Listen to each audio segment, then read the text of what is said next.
días a todos. Iniciamos con nuestra transmisión de IQ Intelectual por IUS Interactiva.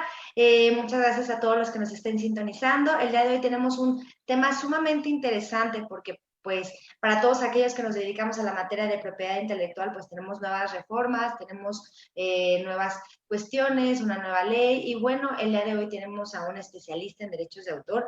Además de todo, es un amigo muy querido. Es el licenciado Carlos Trujillo. Él es un abogado especialista en derechos de autor y bueno, ahora está en el despacho Córdoba, Campos y Calderón. Y bueno, no tengo más que darle la bienvenida. El tema del día de hoy va a ser justo el derecho de autor relacionado con la cuestión del TEMEC, que bueno, también es una publicación que ya se hizo hace 2 semanas y que pues ya nos estamos adecuando y todos tenemos que conocer los nuevos cambios que vienen con el TEMEC. Y muy buenos días, Carlos, ¿cómo te encuentras el día de hoy? Cintia, muchas gracias, muy buenos días, gracias por esta introducción que hiciste. Es un verdadero gusto poder estar en esta serie de programas de radio tan interesantes que organizas a través de IUS Interactiva. Estamos hablando pues de un tema realmente complejo, no es un tema simple. El TEMEC nos trae cambios muy importantes en materia de propiedad intelectual y pues vamos a tratar en este foro de compartir sobre todo algunos conceptos un tanto cuanto generales que puedan servir, digamos, de referencia a nuestros participantes para, en dado caso, abundar más sobre las discusiones que yo creo que no van a terminar en un buen tiempo. Exactamente. Tienes una presentación que compartirnos, entonces ya estás autorizado para que nos puedas compartir la pantalla y podamos disfrutar de esta presentación. Perfectamente. Entonces,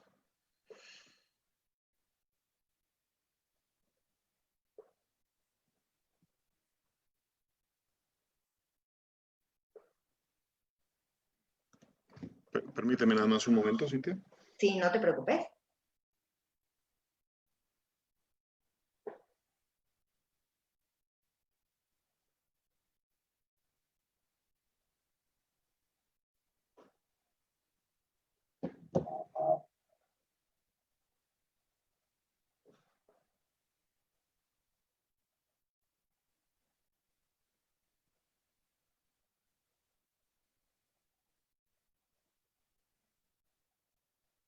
Listo. Perfectamente. Perfectamente. No sé si se vea nada más para que me hagas favor de confirmar. Está perfecto, se ve perfecto. Perfectamente. Pues esta presentación la hemos intitulado El derecho de autor en el contexto del TEMEC, como les comentaba, sobre todo para ver esas importantes implicaciones que tiene los compromisos adquiridos por nuestro país en relación con este tratado internacional que tiene grandes implicaciones en distintas materias jurídicas, incluida desde luego la de propiedad intelectual. Pues bueno, vamos a dar inicio. Ciertas consideraciones iniciales en relación con tratados internacionales. De entrada, el artículo 133 de la Constitución Política Federal establece en términos generales que la Constitución como tal, las leyes del Congreso que de ella emanan y los tratados internacionales celebrados por México y ratificados por el Senado de la República son la ley suprema en nuestro país.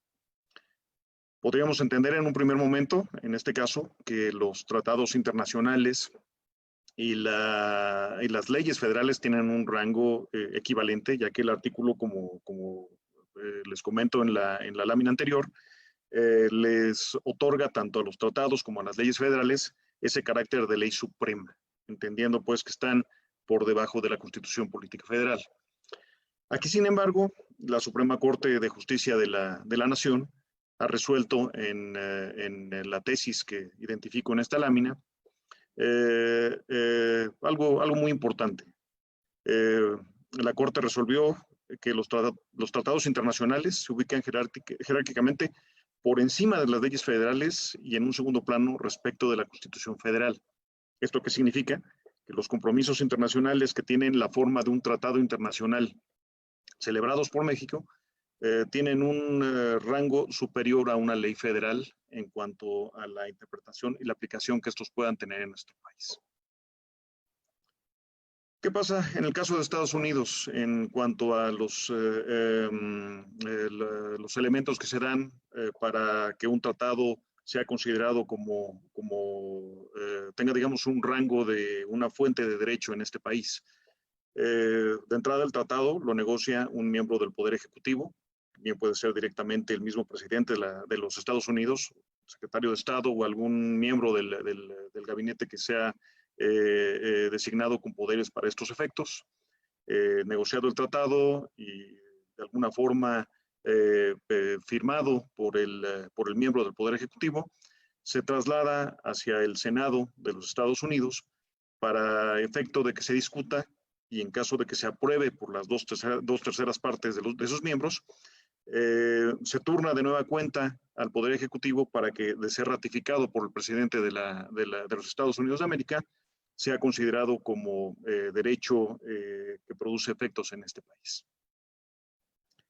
En el caso de Canadá es interesante, tienen un procedimiento tanto cuanto distinto. Aquí la negociación, la firma y la ratificación de los tratados es a cargo del Poder Ejecutivo. Igualmente puede ser algún miembro del gabinete nombrado por el primer ministro canadiense para que lleve a cabo el proceso de negociación, de firma del tratado. Y en este caso se oye la opinión del Parlamento canadiense, que si bien no es del todo vinculante, es siempre escuchada por el Poder Ejecutivo para poder, en dado caso, llevar a cabo la firma y la ratificación del Tratado Internacional.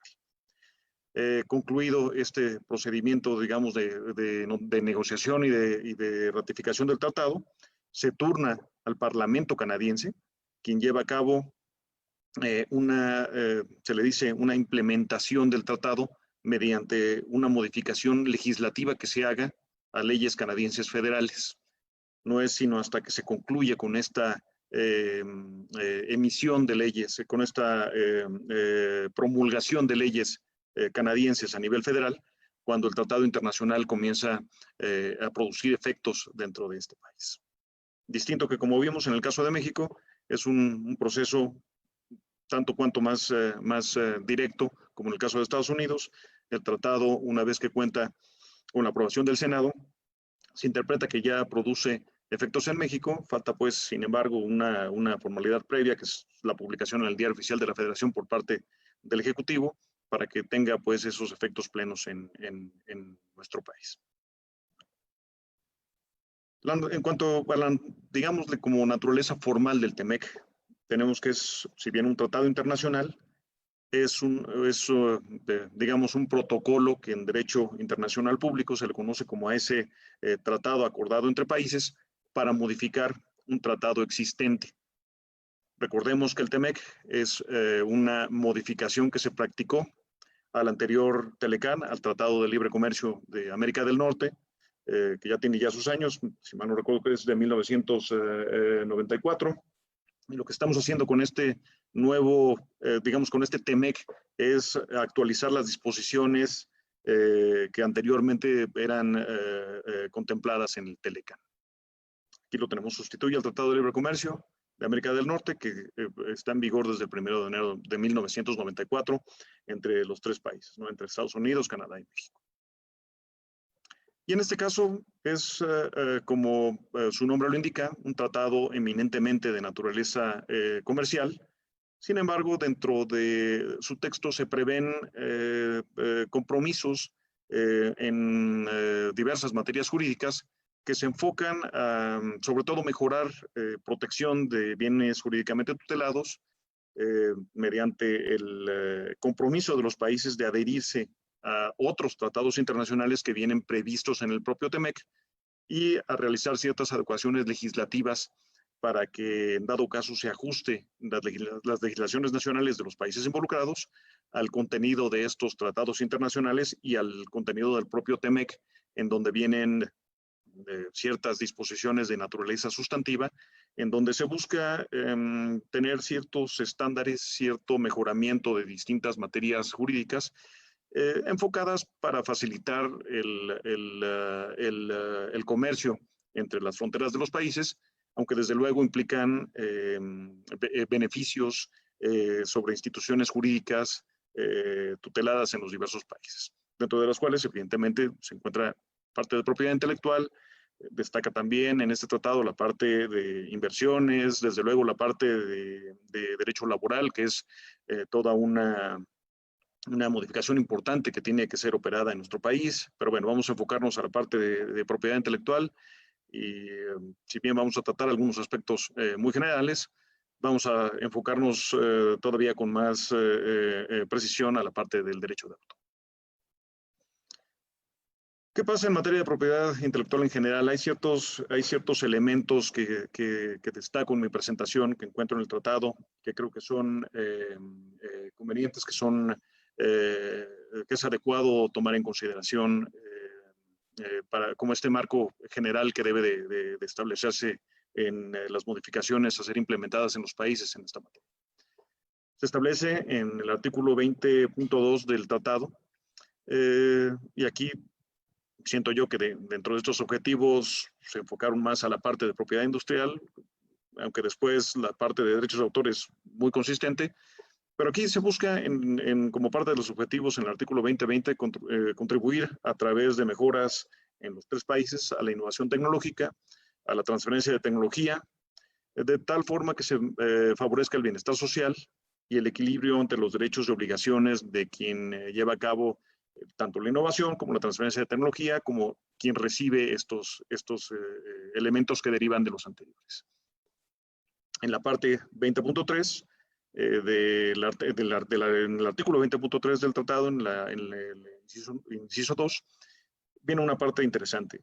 El tratado obliga a las partes, si bien recomienda, es realmente una obligación que asumen los países involucrados, aplicar medidas para prevenir el abuso, dice, de los derechos de propiedad intelectual, que es en donde ya estamos entrando en materia y en donde pueden existir implicaciones importantes en derechos de autor, como lo vamos a ver más adelante. Ello para evitar incurrir en prácticas que limitan de forma injustificable al comercio o afectan negativamente la transferencia internacional de tecnología. Como ven aquí, si bien se tiene pues ese enfoque protector, ese enfoque para prevenir situaciones de transgresión o de abuso de derechos de propiedad intelectual, el giro que se pretende con el tratado es evitar con ello bloqueos injustificados a la libre circulación de productos, de servicios entre los países.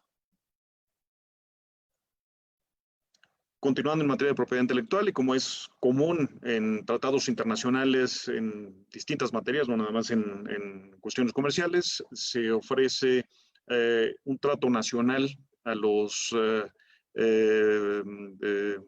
ciudadanos de los 3 países del tratado, a efecto de que se reciba un trato igualitario entre ellos, no obstante que tengan su residencia en alguno de los países. Esto significa, digamos, un trato igual, siendo que se trate de nacionales de los países de México, de Estados Unidos y de Canadá.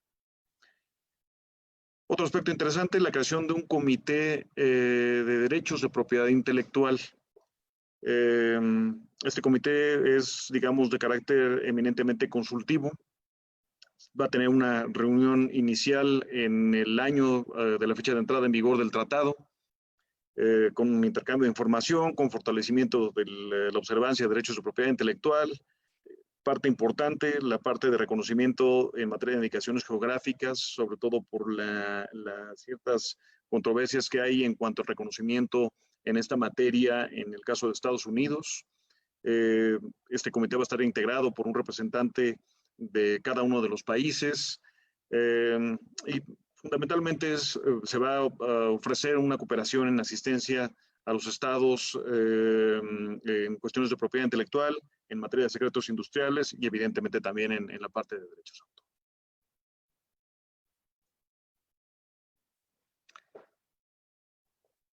En cuanto a lo que le dice el tratado como la parte de observancia de derechos, esto es una parte muy relevante para las 3 grandes ramas de propiedad intelectual.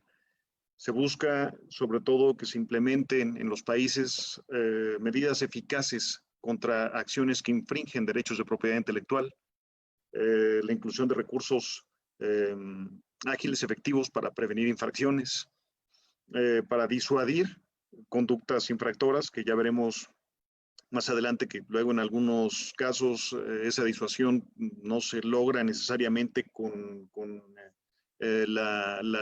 lo que requiere el tratado implementar en las legislaciones de los países, prever adopción de medidas provisionales, de medidas cautelares que se enfocan a evitar una circulación de productos que infringen derechos de propiedad intelectual, porque ya ven que entrando en circuito comercial puede causarse un daño ya irreparable el hecho de que no se pueda detener la circulación de productos infractores si no se llevan a cabo alguna medida provisional por parte de las autoridades que están a cargo de velar por la integridad de propiedad intelectual. En el caso de México, el Instituto Mexicano de la Propiedad Industrial, la Fiscalía General de la República en la parte de propiedad industrial y también la parte de derechos de autor y evidentemente el Instituto Nacional del Derecho de Autor en el caso específico de infracciones en materia de derechos de autor. ¿Qué pasa, digamos, ya entrando en una parte más en concreta, en la parte del derecho de autor? ¿Qué prevé el TEMEC? ¿Qué deben de hacer los estados contratantes en la materia? De entrada, confirmar que los países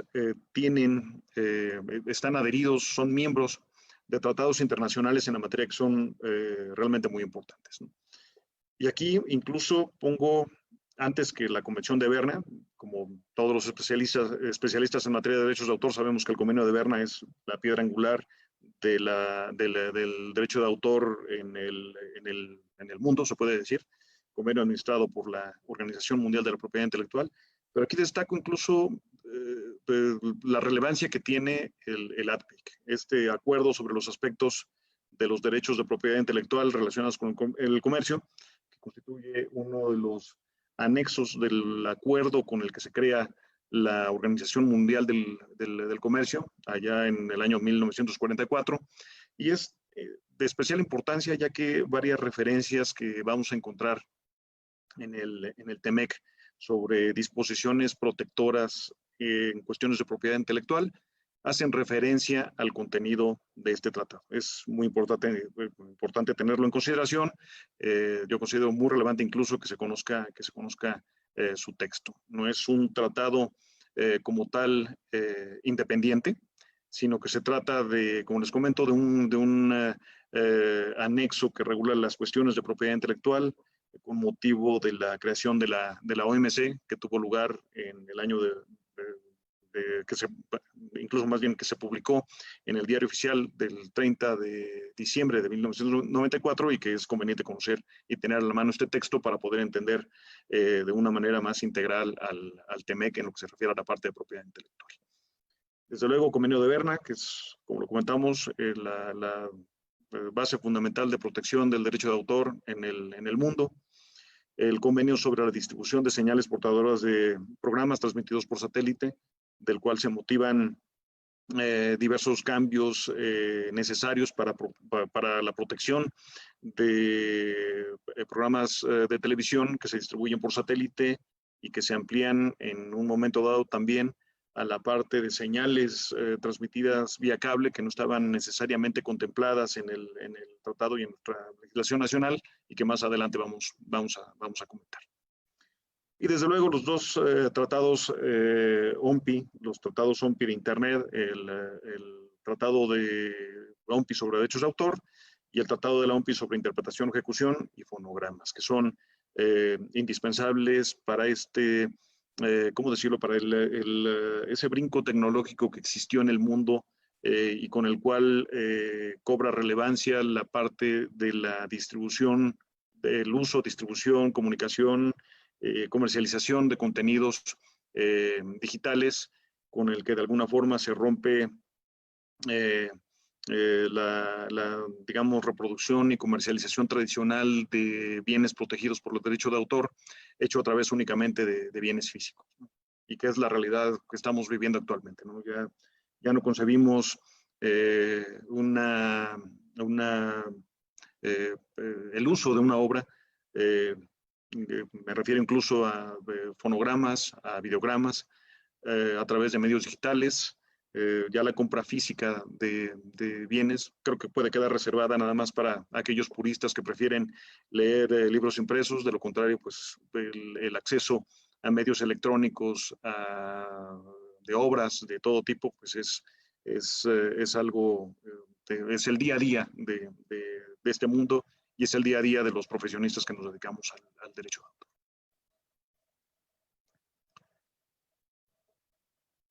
Pasamos a hacer un resumen muy sucinto de las partes que encuentro yo relevantes que se prevén en el TEMEC para el efecto de abrir con posterioridad un panel de discusión y podamos en dado caso abundar sobre estos puntos o comentar aquellos que puedan encontrarse pendientes, ¿no? En el TEMEC yo encuentro la parte de derechos de autor como relevante, que se contempla de una manera expresa que la reproducción de obras puede llevarse a través de forma electrónica. Esto, como lo comentamos, la reproducción se interpreta como la realización de ejemplares de una obra para llevar a cabo su posterior distribución comercial.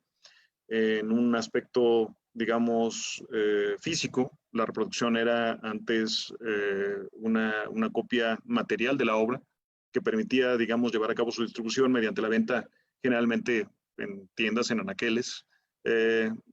Actualmente la distribución electrónica pues cobra relevancia, ya que una obra puede ser adquirida a través de alguna plataforma digital, a través de una forma electrónica, estando una persona en casa, sin necesidad de que acuda físicamente a un establecimiento comercial para adquirir ese ejemplar de la obra que ha sido objeto de reproducción.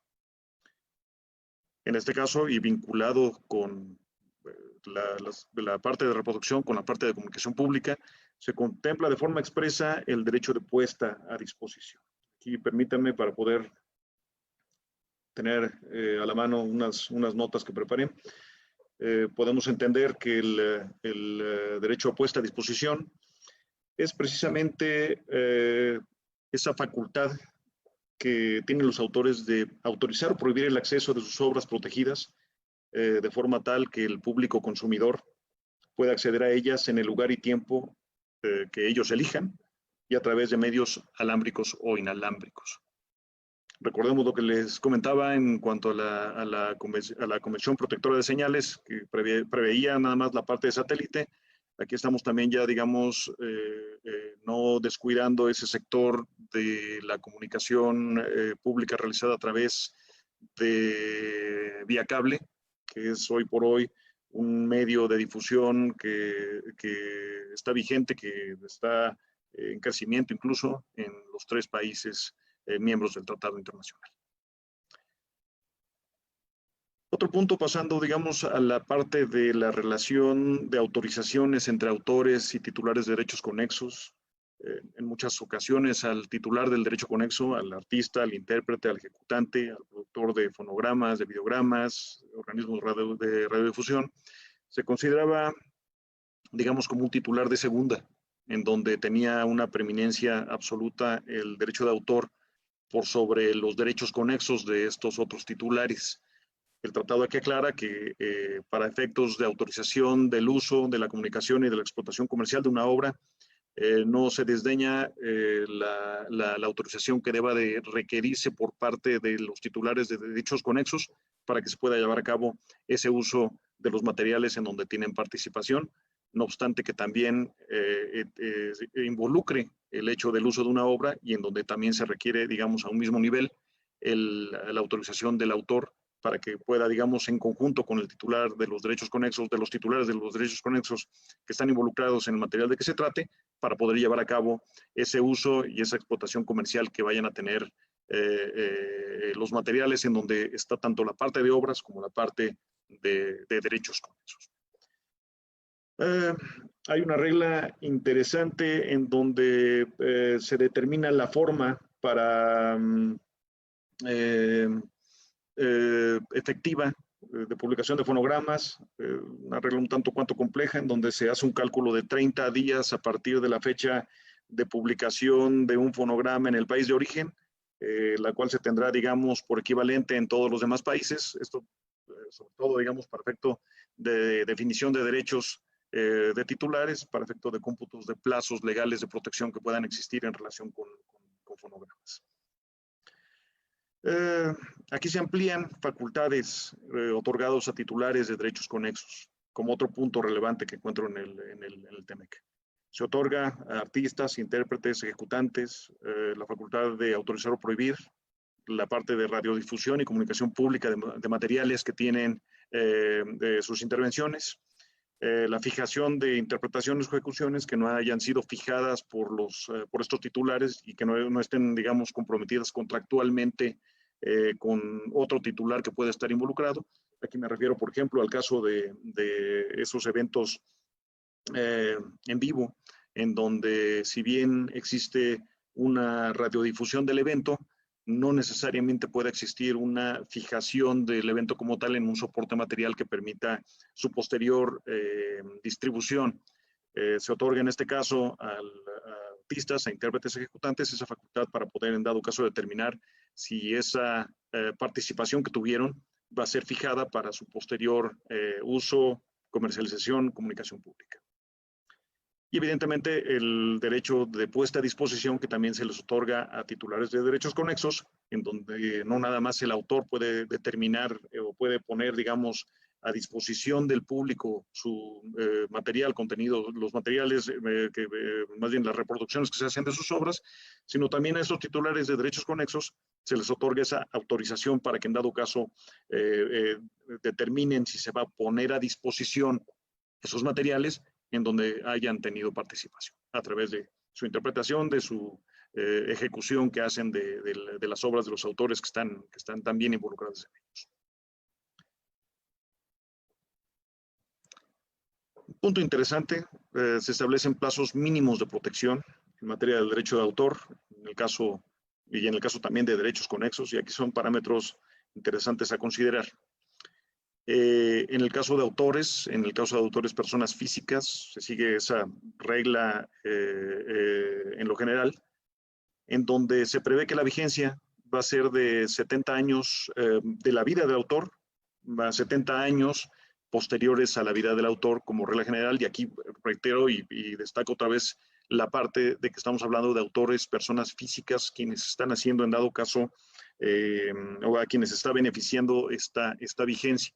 En el caso de la ley mexicana, los 70 años, como sabemos, está más que rebasado, ya que aquí se otorga, bajo disposiciones de la Ley Federal del Derecho de Autor, una vigencia de los derechos patrimoniales que se computa con la vida del autor y 100 años posteriores a su fallecimiento. Entonces, podemos decir que en el caso de autores, nuestra legislación prevé incluso una vigencia superior a la prevista por el tratado.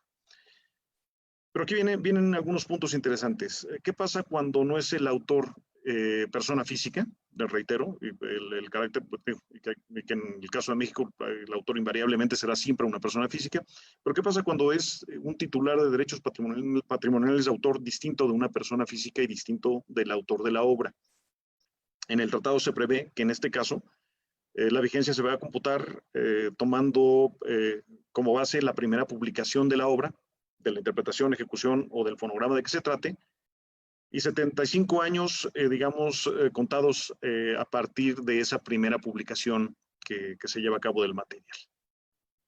Situación relevante a considerar, en el caso de nuestra Ley Federal del Derecho de Autor, el cómputo de vigencia siempre lo hemos basado en la vida del autor, pero sí nos ponemos en muchas ocasiones a preguntarnos qué pasa cuando es una persona moral la que es a través de alguna transmisión de derechos que adquiere la titularidad de ese derecho patrimonial de autor, si es que necesariamente le van a aplicar esa misma regla que más bien era dable para una persona física que creó la obra, no tanto un causaviente que adquirió la titularidad de la obra a través de algún acto jurídico posterior al acto material de creación. El tratado aquí de alguna forma lo trata de resolver, sugiriendo esta vigencia computada a partir de la primera publicación de la obra, que se hace a través de ese titular que adquirió el derecho patrimonial de autor.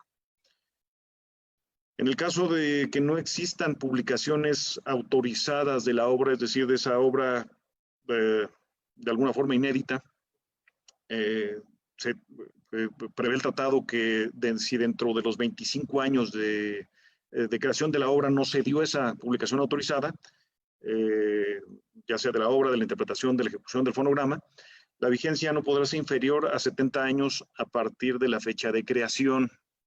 Aquí sí ya nos metemos en más honduras, ¿no? Porque para poder demostrar la fecha de creación de una obra inédita, tendría que, en dado caso, justificarse con pruebas documentales.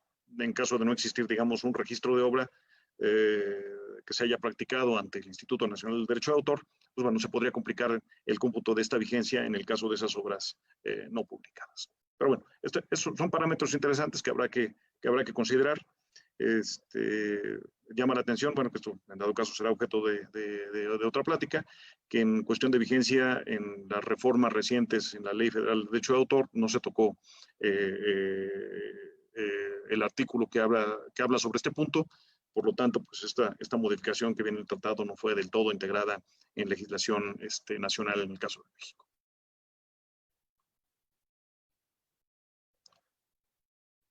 Otra disposición relevante, aquí he tenido yo también discusiones con varios colegas sobre qué tan aplicable es. Se contempla que los estados deben de prever lo que doctrinalmente se llama la comparación de términos o la doctrina del término más corto. Esto se refiere a que la vigencia de los derechos patrimoniales de autor y de los derechos conexos está sujeta siempre a la vigencia del país de origen del autor de que se trate. Y por lo tanto, no se puede extender la vigencia de dichos derechos por el hecho de que en otro de los países se prevea una vigencia mayor. Importante en el caso de México que tenemos esta vigencia amplísima y que en dado caso podría interpretarse que algún nacional de Estados Unidos o de Canadá, por el hecho de que acceda por el hecho de que su obra vaya a circular, vaya a usarse, vaya a comunicarse públicamente en México, vaya a adquirir automáticamente esta vigencia extendida que prevé la Ley Federal de Derecho de Autor, cosa que no debe de suceder bajo los términos que prevé el Tratado Internacional, cuestión que puede estar hasta cierto punto sujeta a debate, ya que creo yo, en una opinión muy particular, que la Ley Federal del Derecho de Autor contiene ciertas disposiciones en donde se puede llegar a contradecir esta doctrina, pero bueno, esto ya es más bien objeto de una cuestión doctrinaria aparte que puede ser incluso objeto de alguna plática posterior. Otro punto relevante, se vuelve a reafirmar esta prueba tripartita prevista en Berna para determinar que una excepción o una limitación al derecho de autor es efectiva en los países miembros del tratado. La prueba tripartita de Berna, recordemos, que establece que siempre una limitante o una excepción al derecho patrimonial de autor estará produciendo efectos solo en casos especiales, sin atentar en contra de la explotación, sin que atente esta medida en contra de la explotación normal de la obra, y siempre que no se cause un perjuicio injustificado a los intereses legítimos de los titulares de derechos. Se vuelve a referir a este concepto, pues no está por demás, aunque podemos entender que esto se trata pues ya de Convención de Berna, que viene desde que la última acta de la convención está vigente y que está incorporada en la mayoría de las legislaciones de los países en el mundo, incluida desde luego dentro de la Ley Federal del Derecho de Autor, en todo lo que se refiere a la parte de las limitaciones al ejercicio de los derechos patrimoniales de autor prevista en la propia ley. Otro punto, pasando a la parte contractual de transmisiones de derechos patrimoniales de autor. En el tratado se prevé que estas podrán realizarse libremente mediante contrato, o bien con un contrato en el que se prevea que el objeto del mismo es precisamente la creación de obras por parte de uno de los contratantes. Si bien se establece que se pueden establecer límites razonables por parte de las legislaciones nacionales para que protejan los intereses de los cedentes y cesionarios, se vuelve pues a reafirmar el hecho de que esta contratación se puede realizar libremente, se puede realizar, digamos, sin obstáculos previstos en las legislaciones de los países miembros del tratado. Aquí yo me cuestiono hasta qué punto esta disposición puede, en dado caso, contravenir las disposiciones previstas en la Ley Federal del Derecho de Autor, que establecen formalidades para llevar a cabo transmisiones de derechos. Me refiero a acudir, digamos, a la forma escrita, al hecho de que tengan necesariamente que prever una contraprestación en beneficio del autor. En fin, bueno, esto también será cuestión de mayor análisis, de debate, y de ver hasta qué punto el tratado, o más bien como el tratado, que siendo superior en jerarquía normativa a la Ley Federal del Derecho de Autor, puede en dado caso ser no le quiero decir una vía, pero digamos una forma a través de la cual puede existir una contratación sin trabas, hecha por parte de titulares de derechos de autor en nuestro país.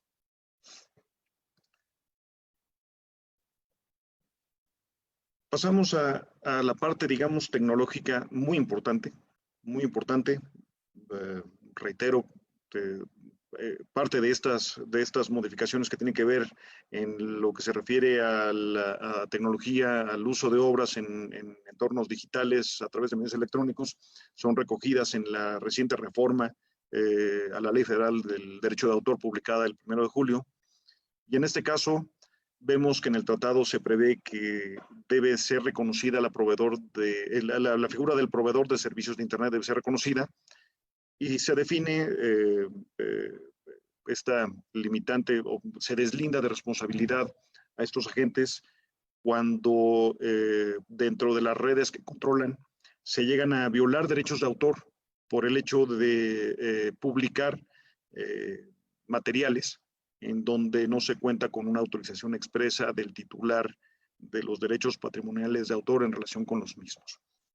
Digamos, esta provisión que en derecho anglosajón se le conoce como un safe harbor, en beneficio del proveedor de servicios de Internet, donde no cuenta pues con esta responsabilidad, salvo que se pueda probar que ellos han creado o de alguna forma desarrollado el contenido transgresor y que se encuentra alojado dentro de las redes que controlan. Por otra parte, y también en relación con la parte de servicios de Internet, se prevé que los estados incorporen a un nivel de legislación este procedimiento de notificación y eliminación, el cual de alguna forma ya era contemplado por sitios de Internet y por redes sociales importantes. Sin embargo, aquí se le busca dar un reconocimiento a nivel legislativo. Este procedimiento, como ustedes sabrán, consiste en una notificación que hace un titular que se siente agraviado por un material publicado en un sitio de Internet, a efecto de que el proveedor de servicios de Internet lo elimine del sitio en el que se encuentra, alojado, o bloquee el sitio en el que se encuentra alojado, para que ya no se continúe con esa comunicación pública de ese material que es violatorio al derecho de autor. Este punto ha sido muy controvertido, muy criticado, que puede ser incluso contrario a la libre expresión de ideas, al derecho de la libre información que debe de existir a través del Internet. Sin embargo, creo yo pues que existe justificación que no se utilicen contenidos que cuentan con protección por el derecho de autor, salvo que en efecto se cuente con esa autorización por parte del titular. Por lo tanto, yo creo que es una medida efectiva, y es además una medida que no se debe de considerar, creo yo, como discriminatoria o como una medida de censura, ya que el procedimiento que se prevé para llevar a cabo este procedimiento le da de alguna forma la oportunidad a quien se le está bloqueando o bajando el contenido infractor de poder hacer manifestaciones en cuanto a lo que a su derecho convenga, para que se pueda determinar si es que fue legal o fue ilegal esa eliminación del contenido. Entonces, no estamos hablando de censura, creo que es un procedimiento bien llevado a cabo y que de alguna forma lo que busca es proteger derechos de autor de titulares que encuentran o que son cuyos derechos son violados a través de estas publicaciones de materiales que no son autorizadas directamente por ellos. Por otra parte, de igual forma muy relevante, se incorpora la obligación de los países contratantes de reconocer la existencia y la protección de dos nuevos elementos que, si bien en Estados Unidos esto ya existe desde la Digital Millennium Corporate Act de hace ya varios años, en México todavía no se encontraba el reconocimiento de estos dos elementos, a las medidas tecnológicas de protección y a la información sobre la gestión de derechos digitales. Aquí nos estamos refiriendo por las primeras a aquellos medios que utilizan los titulares de derechos patrimoniales de autor a efecto de que se conserve la obra en su integridad, salvo que se cuente con autorización para poder acceder a la misma, a través de medidas tecnológicas, generalmente el encriptamiento, que no permiten el acceso a la obra, salvo que se cuente con algún tipo de contraseña o algún elemento que permita dar acceso a estas obras. La información sobre la gestión de derechos digitales tiene por objeto informar sobre el tipo de obra de que se trata, sobre el autor de la obra de que se trata y, muy importante, sobre las condiciones de uso que el titular de derechos patrimoniales de autor ha establecido en relación con la obra de que se trate. En este caso se establece, muy importante, que quien viole tanto las medidas tecnológicas de protección como la información o que de alguna forma, digamos, el término correcto que se prevé en el tratado y que así se incorpora en la Ley Federal de Derecho de Autor es que se eludan estas medidas tecnológicas de protección o bien modifiquen, supriman o alteren la información sobre gestión de derechos digitales, deben ser sancionados. Debe ser una conducta que se califique como ilegal y debe ser objeto de sanciones, incluso llegando a una sanción en el ámbito de derecho penal. Desde luego se reafirma el papel de sociedades de gestión colectiva. Yo creo que es importante y, como bien lo dice el tratado, la actividad de estas organizaciones de interés público radica en el hecho de que hagan una efectiva recolección y distribución de regalías cuando hay una comunicación pública de los materiales, tanto en la parte de derechos de autor como en la parte de derechos conexos que ellas representen. Y aquí, siempre y cuando estos principios me parecen adecuados, esa recolección y distribución que lleven a cabo las sociedades de gestión colectiva se basa en prácticas justas, eficientes, transparentes y que permitan la rendición de cuentas, ello a través de los registros internos de las propias asociaciones o bien por medio de informes y situaciones que también ya se encuentran previstas en la Ley Federal de Derecho de Autor, ya que las sociedades de gestión colectiva, además de estar obligadas a emitir informes de la situación que guardan en cuanto a sus miembros, en cuanto a la forma como llevan a cabo la recolección y distribución de regalías entre ellos, pueden ser incluso también ser objeto, bajo ciertas condicionantes, de inspecciones que llevan a cabo parte de sus agremiados con la asistencia del Instituto Nacional del Derecho de Autor. Importante también, se otorga, pasando a otro punto, una presunción de titularidad en favor de la persona que de manera usual se presenta como tal, es decir, que se presenta como titular de derechos de autor o de derechos conexos en relación con una obra. Aquí tenemos un caso ya previsto en la propia Ley Federal de Derecho de Autor, en el caso de productores de fonogramas, ya que se presume, salvo prueba en contrario, que es titular del fonograma quien aparece como tal puesto dentro del mismo. Materias de daños y perjuicios, importante, ya que se prevé que deben los países incorporar ya sea indemnizaciones predeterminadas o indemnizaciones adicionales. Aquí es necesario tener en consideración que bajo la actual Ley Federal de Derecho de Autor ya está previsto que en cuestión de daños y perjuicios el titular afectado no podrá recibir una cantidad que sea menor del 40% de venta del producto o del servicio con el que se comete la infracción. Si bien no es pues considerado como un daño punitivo, digamos, en forma, sí establece pues un parámetro ya predeterminado para poder acceder a una indemnización por parte del titular afectado con una conducta con la que se viola su derecho de autor, con la que se viola su derecho con eso. Por lo tanto, podemos decir que de alguna forma la Ley Federal del Derecho de Autor cumple con este requisito establecido en TEMEC. Ya las cuestiones, digamos, de procedimiento y complejidades que puedan existir en cuanto al reclamo, pues bueno, ya es una cuestión ya independiente.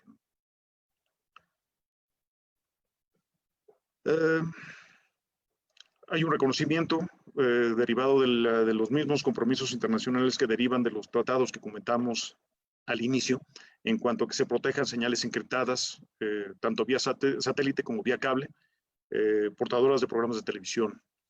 Y en este caso, evidentemente, también existe una sanción en caso de que exista una violación de los derechos del distribuidor legítimo de la señal. Y estamos pues aquí en un nivel también delicado, ya que estas sanciones pueden incluso llegar, anteriormente era aquellos agentes que llevaban a cabo procedimientos o que desarrollaban aparatos, sistemas, componentes que de alguna forma desencriptaban la señal. En el tratado ya se prevé que esto debe de ir más allá, ¿no? Y que es incluso legalmente sancionable aquella persona que recibe a sabiendas una señal que no es legítima, una señal en donde no cuenta con una autorización del distribuidor legítimo de la señal para recibirla. Y nos estamos refiriendo, digamos, a todos aquellos personas que a través de dispositivos desencriptan señales y las ven en sus televisores, o a quienes comparten precisamente esa señal desencriptada a otras personas, que es desafortunadamente una práctica muy usual en el caso de nuestro país.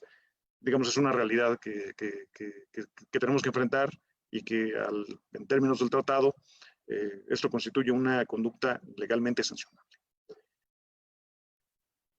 Y aquí un punto final que quiero comentar. En el tratado de alguna forma se penalizan conductas, esto con el objeto de generar un efecto disuasivo para futuras violaciones, así lo refiere el TEMEC. Creo yo pues que este tipo de disposiciones en el caso de nuestro país no son realmente efectivas. Aquí más bien requerimos, yo creo que de un sistema más efectivo de información y de educación al público consumidor de lo relevante que es la protección de la propiedad intelectual, más que tratar de buscar, digamos, un desincentivo a una violación a través de la imposición de una pena mayor o de una pena incluso de carácter penal, de carácter criminal. Si fuera el caso, digamos, yo creo que estaríamos en un país en donde no existiría delincuencia organizada, donde no existiría violencia, si es que confiamos pues en que el derecho penal va a ser lo suficientemente disuasivo para evitar futuras violaciones. Reitero, creo que es más bien una cuestión de información y de educación, de alguna forma que vaya a la par con estas modificaciones legislativas, pero no confiar únicamente en el hecho de que por el hecho de penalizar una conducta se va de alguna forma a desalentar el hecho de que una persona cometa futuras violaciones a derechos de propiedad intelectual. Lo comentamos de alguna forma, hay una reforma publicada el pasado 1 de julio. En esta reforma, digamos, es una reforma integral a derechos de propiedad intelectual. Hay una nueva ley en materia de propiedad industrial. Yo creo que esto nos habla de que en cuestión de propiedad industrial se requerían cambios realmente radicales. En materia de derechos de autor se hicieron diversas modificaciones, pero se conserva la ley vigente desde 1997. Algunas disposiciones, como lo comentamos, ya estaban contempladas en la Ley Federal de Derecho de Autor. Hay otros cambios que son realmente muy relevantes, donde se adiciona sobre todo mucho la parte de cuestiones de tecnología, de proveedores de Internet, de medidas tecnológicas de protección, de gestión de derechos digitales dentro de la ley.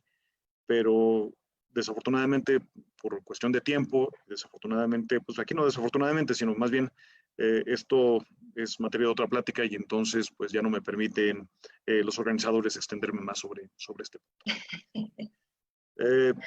Agradezco mucho su atención. Quedamos abiertos a algo que nos va a enriquecer todavía más, a preguntas, a respuestas, a comentarios. En este caso, déjenme nada más ver cómo hago.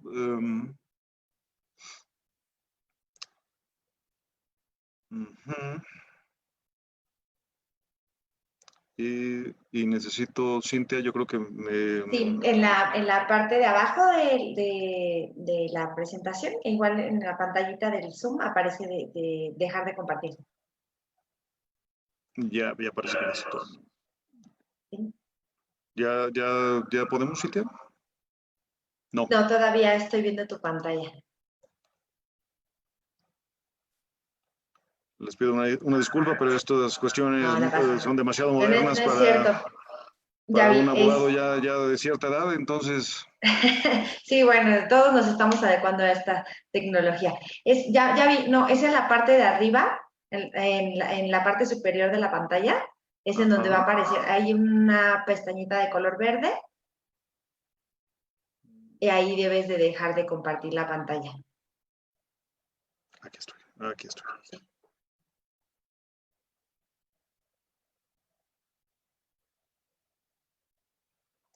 Le pongo New Share.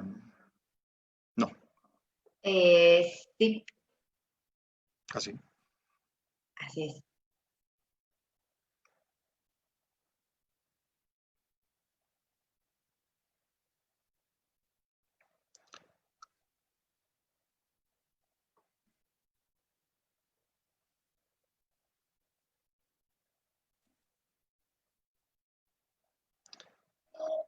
Perdóname, Cintia, pues soy realmente muy malo para esto. No te preocupes.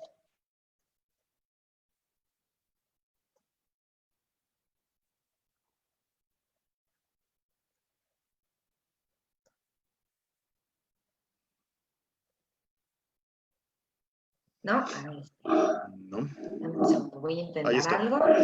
Creo que ya estamos, ¿no? Sí, solamente ahora déjame, porque la tuve que compartir yo para poderla. Sí, y creo que ya, ¿cierto? ¿Ya? Ya estamos. Ya estamos. Ok, perfecto. Perfecto. Ok, pues muchas gracias por la exposición. La verdad es que hemos recibido más que preguntas, muchas felicitaciones. Muchas gracias a Raúl Pastor, a Mario Caballero, Carla La Triste, muchas gracias por las felicitaciones. Y bueno, sí tengo algunas preguntas en relación. Y, por ejemplo, justo cuando comenzaba, y obviamente también comparto muchísimo tu opinión de que al final, pues, para la cuestión de que los delitos son los que van a reforzar y la cuestión penal, pues no tanto es eso, es mucho el conocimiento que se tenga y yo creo que lo principal es justo promover la propiedad intelectual, es educación de cada quien, porque al final todos sabemos hasta qué punto estamos haciendo mal y es en cuestión de propiedad intelectual y de todas formas la gente lo continúa haciendo. Y bueno, un poco retomando la cuestión mencionabas en un principio la jerarquía de leyes, ¿no? Y cómo es que los tratados internacionales justo están sobre la legislación federal. ¿Por qué tuvimos que esperarnos hasta que tuviéramos esta negociación del TEMEC para poder hacer estas reformas a la ley federal del derecho de autor? Cuando, por ejemplo, ya existía el tratado sobre derechos de autor, ya lo teníamos, ya teníamos medidas tecnológicas de protección, inclusive Digital Right Management. ¿Por qué es hasta ahora que se hace esta negociación del TEMEC y no con los tratados internacionales que ya habíamos nosotros firmado? Extraordinaria pregunta y coincido mucho contigo. Yo creo que pues mira, nos dormimos en nuestros laureles y no es sino hasta que ya tenemos un compromiso internacional y la necesidad, digamos, de celebración de un tratado tan importante como es el TEMEC, para en dado caso correr a hacer estas modificaciones legislativas que tendríamos que haber practicado incluso incluso yo creo que desde el año 94 con el ADPIC. El ADPIC ya prevé la incorporación de medidas tecnológicas de protección, la parte de gestión de derechos digitales. De derechos. Y pues digo, si bien tuvimos avances, porque creo yo que la ley del 96, que entró en vigor en 97, es una buena ley, es una ley que tiene disposiciones importantes, tan es así que incluso en la parte de derechos de autor no se tuvo que abrogar la ley para poner una nueva ley federal del derecho de autor, pero sí es algo mira, si no hay una presión internacional hacia el país, celebramos pues muchos tratados internacionales, muchos acuerdos internacionales, pero pues nada más, ¿no? Como para colgarlos en la pared y no para tomar desafortunadamente las medidas apropiadas en cuanto a legislación nacional.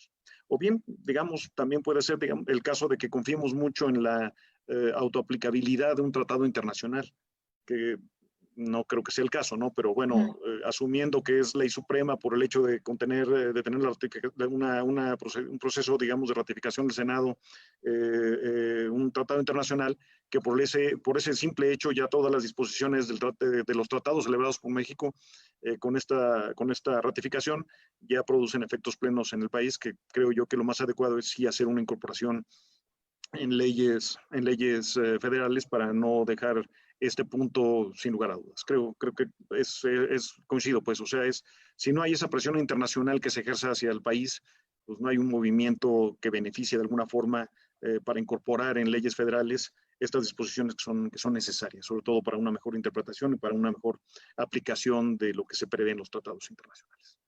Exacto. Y otra pregunta, y porque al final es un poco nuevo para nosotros, y digo un poco porque a lo mejor algunos ya realizábamos una especie de notice and takedown, que bueno, en Estados Unidos. ¿Y por qué ya lo aplicábamos? Porque muchas veces lo hacíamos con empresas estadounidenses, Claro, ¿no? claro. ¿Cómo va a ser ahora el proceso y quiénes van a ser considerados como ISPs también en México? Claro. Mira, ISPs se considerarán a toda aquella persona que a través de una concesión estatal tiene la facultad de operar una parte de la red de Internet. Ya ven que esto es materia de concesiones, que no cualquier persona puede en dado caso tener esta facilidad para poder operar dentro de Internet, salvo que cuente con una autorización otorgada por el Estado mexicano. Y estos operadores serán pues quienes en dado caso se consideren para los efectos de la aplicación del tratado y de la Ley Federal de Derecho de Autor como aquellos agentes que se consideran como proveedores de servicios de Internet. Importante destacar en este caso que ellos, como que creo que es, digamos, legalmente aceptable y como es recogido en varias legislaciones en el mundo, no pueden ser responsables de todo el contenido violatorio del derecho de autor que se publica a través de sus redes. Esta deslinde de responsabilidad me parece justo, me parece adecuado y es conveniente el hecho de que si no se acredita que ese proveedor es legalmente responsable del hecho de que ese contenido esté distribuido por conducto de él de forma directa, no sea responsable de la violación que se le pretende atribuir en materia de derechos de autor. Son estos agentes, pues, quienes son considerados como los llamados ISPs, y es parte de la nueva regulación que a través del TEMEC se incorpora dentro de la Ley Federal del Derecho de Autor. Exactamente. Y en el caso de, nos mencionabas, un comité de derechos de autor, suponemos entonces que sería el director general del INDAUTOR quien va a ser el representante, o esta cuestión todavía no queda clarificada. Pues yo creo que sería la persona idónea para asumir el cargo. Sin embargo, exacto, recordemos pues que INDAUTOR sigue siendo pues un organismo desconcentrado, no es un organismo descentralizado, entonces probablemente pues más bien tenga que ser una designación hecha por la Secretaría de Cultura, quien asuma el cargo en el caso de nuestro país.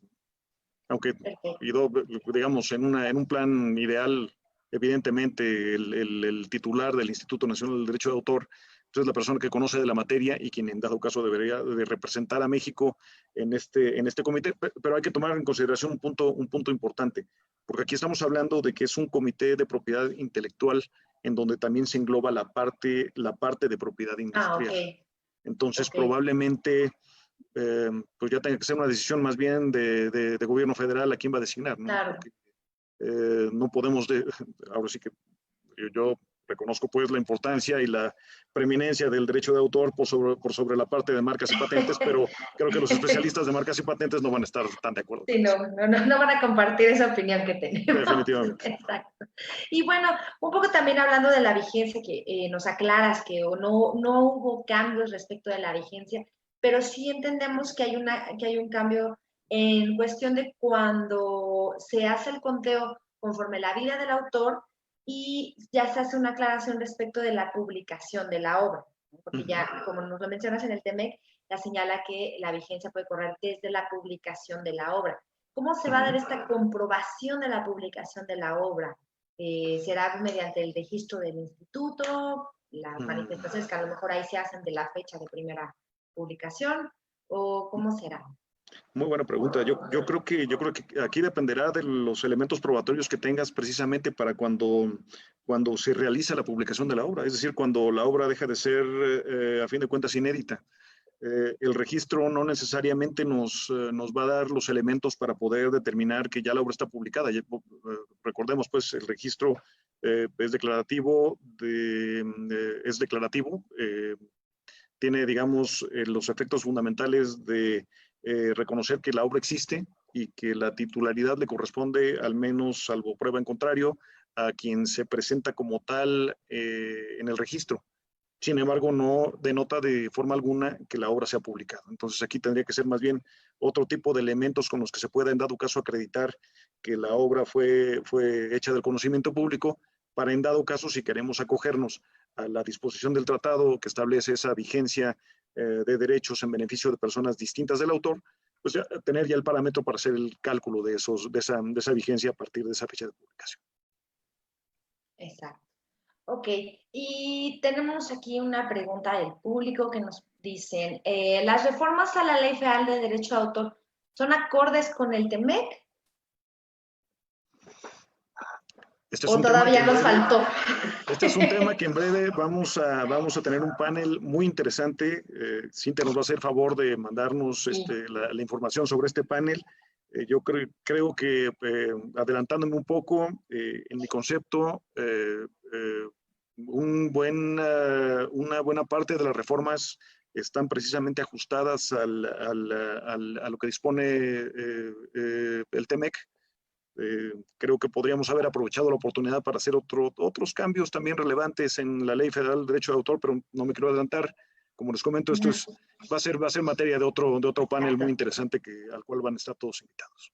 Exacto. Y bueno, no me queda a mí nada más que felicitarte. La verdad es que ha sido una extraordinaria exposición. Toda la audiencia en realidad te felicita. Me faltó por ahí un saludo que te manda Sandra Guevara y Rodrigo Calderón también. Entonces, digo, no quiero dejar de mencionarlos. Muchas gracias por acompañarnos y bueno, un poco retomando justo, íbamos a cerrar el programa justo comentándoles respecto de nuestro panel. El licenciado Carlos Trujillo va a ser parte del panel del análisis que vamos a hacer a las reformas en toda propiedad intelectual. De hecho, se va a analizar patentes, se va a analizar marcas, contencioso, la violación también a la propiedad intelectual, y cerraremos con el panel de derechos de autor, que va a ser justo en el que participará el licenciado Carlos, participará también una servidora y diferentes despachos como Breakthrough Intelligence. También va a estar Lux, va a estar Cisneros, Apolinar, van a ser muchísimos despachos. El banner lo vamos a compartir por Use Interactiva, se va a transmitir por Zoom y bueno, más detalles los vamos a mandar en el banner, lo van a ver en nuestra página de Use Interactiva para que ustedes puedan inscribirse. Se los recomendamos muchísimo porque va a ser un análisis muy profundo con especialistas en la materia. Entonces les compartiremos el link de inscripción. Y pues muchas gracias, Carlos. Fue un tema sumamente interesante y sobre todo relevante. Te agradezco muchísimo porque fue muy clara tu exposición, fue una extraordinaria exposición. Te lo reitero, el público es lo que nos hace saber. Y pues no me queda nada más que agradecerte. ¿Y algo que quieras agregar, Carlos? El agradecido soy yo, Cintia. Ha sido una maravillosa experiencia. Gracias por permitirme compartir algunos puntos que consideré interesantes sobre el TEMEC. Gracias de nuevo y esperamos vernos muy pronto. Perfecto, pues muchísimas gracias a la audiencia por acompañarnos. Nos vemos en nuestra siguiente emisión de IQ Intelectual y muchas gracias. Saludos a todos. Hasta luego. Muchos saludos.